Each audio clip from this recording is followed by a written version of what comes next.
Coming up, we'll take a look at District 6 baseball and softball as their seasons get into full swing. And Penn State baseball's Dollar Dog Night against Delaware. Plus, Penn State's men's lacrosse dominant win over Johns Hopkins. After the Whistle starts now.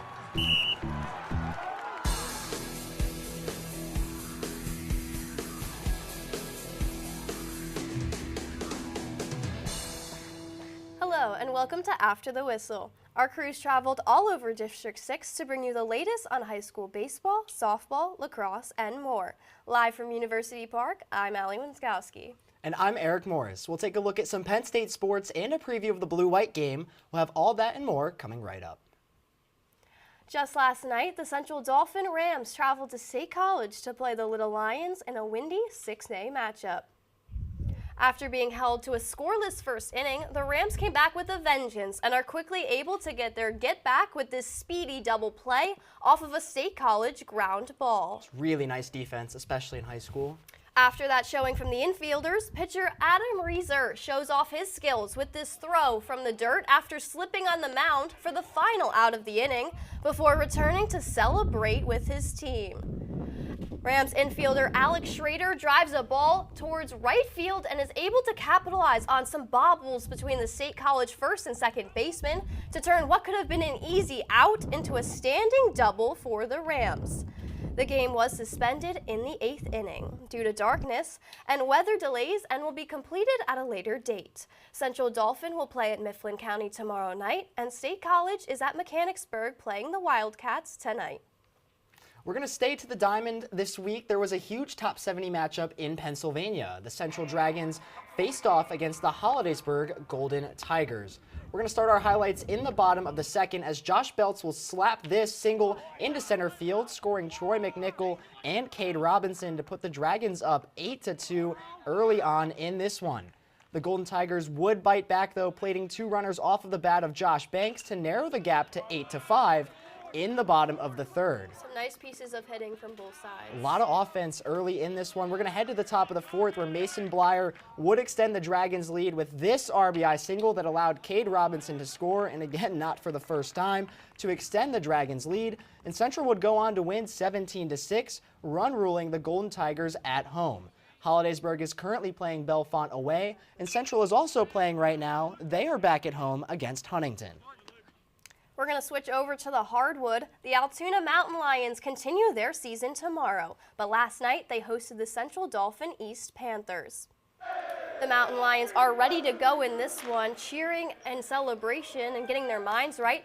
Right off of the first serve, Pramesh Gurung sets it up for Antoine Boyd, who gets the kill. Spike that really hard. There's no way I'm getting in the way of that. Soon after, CD East keeps the Altoona shutout alive as Gutung sets it for Yuris Santos, who's blocked at the net by Luke Mitchell. Mountain Lions and Panthers having a great rally as Nino Yan dives to keep the play alive right there, as the Mountain Lions send it back to the Panthers, who are unable to return it, giving Altoona the point. Mountain Lions on the prowl once again as Lucas Weathersby rises up and gets the kill. Altoona went on to win in 4 sets by a score of 3-1. Altoona's season will continue tomorrow as they will host Chambersburg, while Central Dauphin East's season also continues tomorrow as they host Central Dauphin. Our Game of the Week reporter Chris Vadney has more on the match. Thanks, Allie. We had an interesting chain of events during our time in Altoona, including some key characteristics that shaped the face of the match.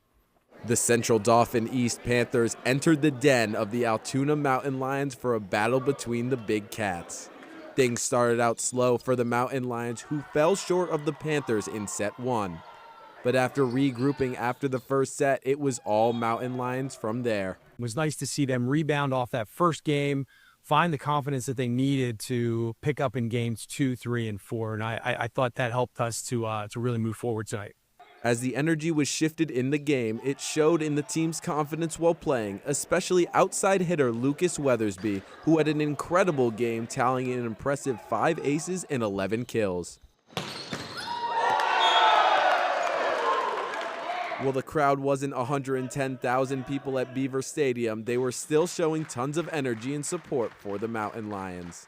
Yeah, it really helps, especially to get the crowd into it. It just helps the team's morale. It helps get our communication up and just our overall effort. That communication showed in more ways than one as they steamrolled their way to a 3-1 victory, including a 25-9 win in the third set. Coach Sabo was proud of the team's performance today, but also looks towards the future. Our biggest focus is maintaining the confidence that we've picked up here tonight, continuing to move forward with that and clean up our game a little bit. Altoona improves on their season and looks to keep the momentum going forward during their next home game tomorrow against Chambersburg. Back to you guys at the desk. Thank you, Chris. Allie, let's head over to Bellefonte now for some softball, where the 3-1 Red Raiders hosted the 2-4 Bellwood-Antis. Up first to bat is first baseman Taylor Brown, who hit a powerful home run straight out of the park. A huge home run for Bellefonte, extending their already big lead. Now, Brown and Manning, they're both going to get to celebrate with their teammates at home plate. She just showed off all of her power on that ball. The Red Raiders kept on raking as Bellefonte's Elena Smith would get a double to continue their dominance, and the Raiders would close out this game early due to a 15-5 run rule victory over those Blue Devils. The Raiders are battling Hollidaysburg on the road, while the Blue Devils are clashing with Clearfield at home as we speak. Both games started today at 4 p.m. It's senior day at Bellefonte as the Lady Raiders are still looking for their first win of the season. Their opponent, the 1-4 Mifflinburg Lady Wildcats. The athletes and our cameraman braving the wind, rain, and hail for this one. But first quarter, Aubrey Bernard rounds the defender, hits the net, putting the Lady Wildcats up 1-0. Later on, Bernard again finds Annika Fetzer inside. She turns and scores to extend Bellefonte's early lead. It's 4-0 now, and Ava McNichol goes on a solo run all the way to the net. Bellefonte just can't be stopped. McNichol weaving her way through defenders was really, really impressive. A foul leads to a free position shot, and Bernard tucks it away expertly to put the Lady Raiders up by 6. Second quarter now, and McNichol again gets the ball back from Leela Dawson and bounces it in. Bellefonte's running rampant in this one. The Lady Raiders crush the Lady Wildcats 16-4. Bellefonte gets their first win of the year to advance to 1-7, while Mifflinburg drops to 1-5. Coming up next, Penn State softball upsets a Big Ten ranked opponent. And a look into Penn State football's spring practice. But first, here are some scores from around District 6.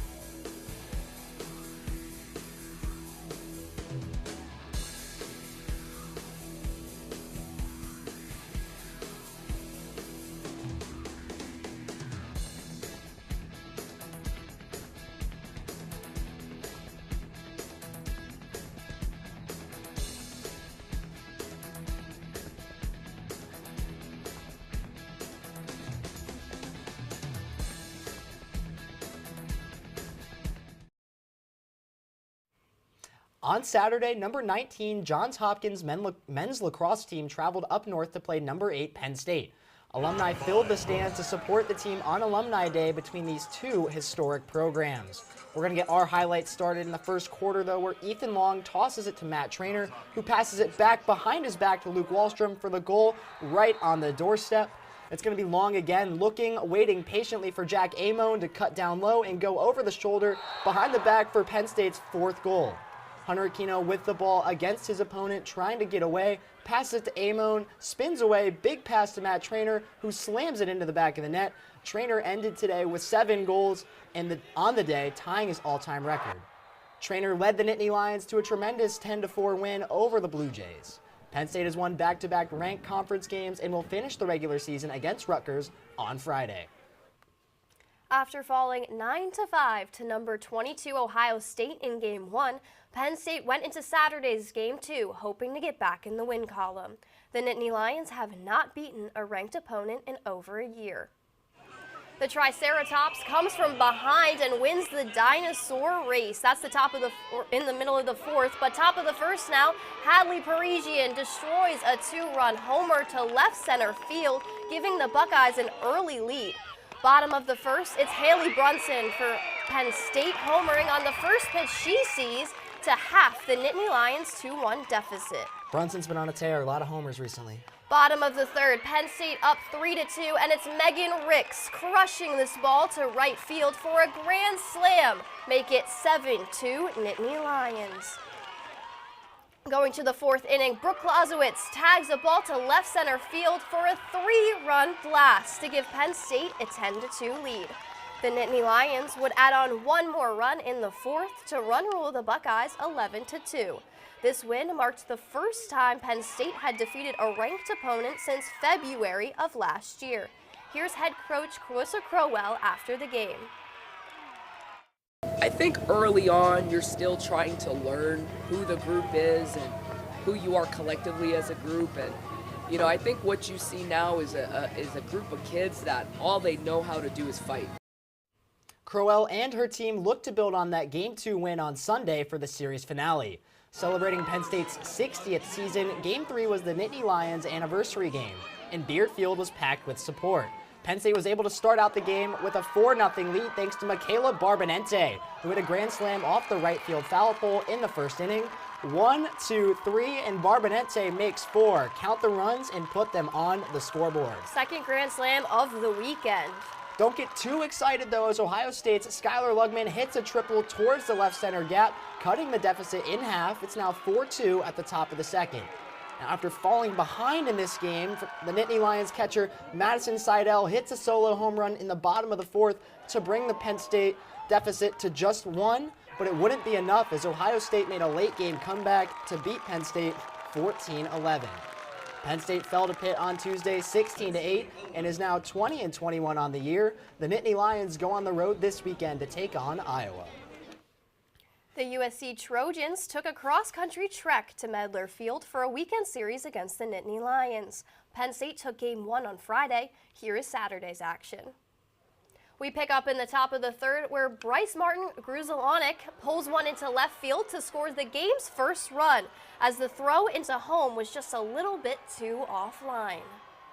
But later in the inning, Joe Jakonski flips to Ryan Weingartner, who fires to Cole Wagner to turn the 4-6-3 double play. We move to the fourth, where Trojan slugger Dean Carpentier sends a ball all the way to the warning track, but it is pulled in by Luke Arelli just shy of the wall. Penn State would finally get on the board in the fifth as Jesse Jakonski would reach home on a wild pitch. Ultimately, the Nittany Lions fell to USC in this contest 6-3. Penn State would then drop the rubber match to the Trojans 11-6 to lose the series. Sticking with Penn State baseball, last night they welcomed in Delaware for some Tuesday night action. Despite a rainy, cold night, over 2,500 hot dogs were consumed on Penn State's second-to-last Dollar Dog Night of the season. We're going to start in the bottom of the third, where there's a man on first and second for Penn State with Ryan Weingartner up to bat. He hits it right to the shortstop. They're trying to turn the double play. He's called safe on the field, but after review, it would be overturned. The double play was converted. Delaware wants the game to end as during the top of the sixth, Aaron Graber hits sharply into right. Graber would end up getting 3 RBIs on this triple, and Delaware's lead grows to 12-1. Now in the top of the seventh inning, Delaware is going to have even more runners in scoring position, but Joe Jakonski makes a great sliding play for the ball and gets the runner out to end the inning. Look at it there. Delaware would still leave Happy Valley with a 13-3 victory, and Penn State moves to 22-13 with a weekend series against Purdue coming up. Delaware's record moves to 19-16 as they look to face North Carolina A&T next. Well, Allie, the Dollar Dog Nights bring the 999 challenge. I don't really think either of us could do that, but Matt, can you talk about your experience? Yeah, I mean, I had a great time with it, but at the game, from hot dog races to enthusiastic crowds, fans were able to bring it all to build on their winning season come Tuesday nights. How many hot dogs did that take to get? We got 30 hot dogs. Dollar Dog Night has been a staple for Penn State since they started the event in 2023. with free attendance for all fans to enjoy a spring baseball game and a hot dog on a cool Tuesday night. Lebrano Park is packed with fans eager to eat 9 hot dogs in 9 innings, with some even bringing a game plan. I want to pace myself and make sure I got the dogs in. Yeah, I feel like a 2-dog an inning. Yeah, I like 2-dog in it. I feel like we could work there. Across $12 dog nights between 2023 and 2025, 55,376 hot dogs were consumed, with 4,615 average per night. The single game record against Kent State being 8,591 dogs in a single game. I'm hoping to add to that total tonight. This is number 10. In the 2025 season, Dollar Dog Night games have an average attendance of 3,000 fans. That's double the average of a regular home game. With twice the crowd, concession stands are the main attraction of the ballpark, as they've sold upwards of 26,000 hot dogs in just 4 out of the $5 dog nights this year. The increase in attendance and purchases have brought in more revenue, but it also requires more preparation for the staff. So what we typically do is our team will start coming in at 1 o'clock to start setting up and traying up all the food. As we get closer to doors, we'll put everything through, cook everything out, and then we bring in a group of athletics employees, some volunteer groups, and our staff, and we just start wrapping. The Nittany Lions are 2-2 this season and 9-5 on Dollar Dog Nights since 2023. The Blue and White's final Dollar Dog Night will be next Tuesday as they take on West Virginia. Lebrano Park will have one last chance this year to beat the hot dog record come Tuesday. For After the Whistle, I'm Matt Kropp. Back to you guys. Thanks, Matt. Now we're going to shift over from spring sports to the spring game that all students look forward to. That's right. Fans are counting down the days until Beaver Stadium's gates are opened up once again for Penn State's annual Blue-White game. In just 10 days, the Nittany Lions will take the field in front of fans for the first time since their victory over SMU in the college football playoffs. The spring game will resemble more of a practice rather than a live scrimmage. Before the Blue-White game comes the spring transfer portal that just opened today. Here's head coach James Franklin on his plan for the portal. I'm a big believer when you can promote from within. You know what you have, you know what you're getting. And although the portal sometimes seems sexy, you don't always know what you're getting until they show up on campus. This week has certainly been eventful, from high school volleyball to college and high school baseball, softball, and lacrosse. Massimo Bonagorio is here with our top 3 plays of the week. Thanks, Allie. It's been a great week covering high school sports and Penn State sports, and I've narrowed it down to these top 3 plays. Coming in at number 3, it's State College's Rowan Walker, who hits it right back to Central Dauphin's Adam Reeser, who falls over but still makes the play to end the first inning. What a play by the young pitcher. And at number 2, it's Michaela Barbanente swinging at the first pitch and blasting it off the foul pole to get the go-ahead grand slam for the Nittany Lions in the bottom of the first inning, and the second grand slam of the weekend against Ohio State. What a moment for Barbanente and for Penn State softball, especially during their 60th season. And at number 1, it's Jack Amon with the behind-the-back goal to extend Penn State's lead over Johns Hopkins, showing off the 5-star skills with that shot. Let's slow that one down. Amon receives the pass from Ethan Long and buries it right past the Blue Jays goalkeeper in their 10-4 win over Johns Hopkins. This week in sports had plenty of action, and these were the best we witnessed. Eric and Allie, back to you guys. Thanks, Massimo. Allie, we have breaking news. Matt Godowski, Army defenseman and Hobie Baker finalist, has committed to Penn State to play for his dad, head coach Guy Godowski. So huge news for the Nittany Lions hockey team. That's all we have for this week's show, though. Tune in next week for more coverage on District 6 in Penn State sports. I'm Eric Morris. And I'm Allie Winskowski. For more updates on our show and coverage of games, follow us on X, Instagram, and TikTok at ATWPSU, and check out the Penn State Student Media website.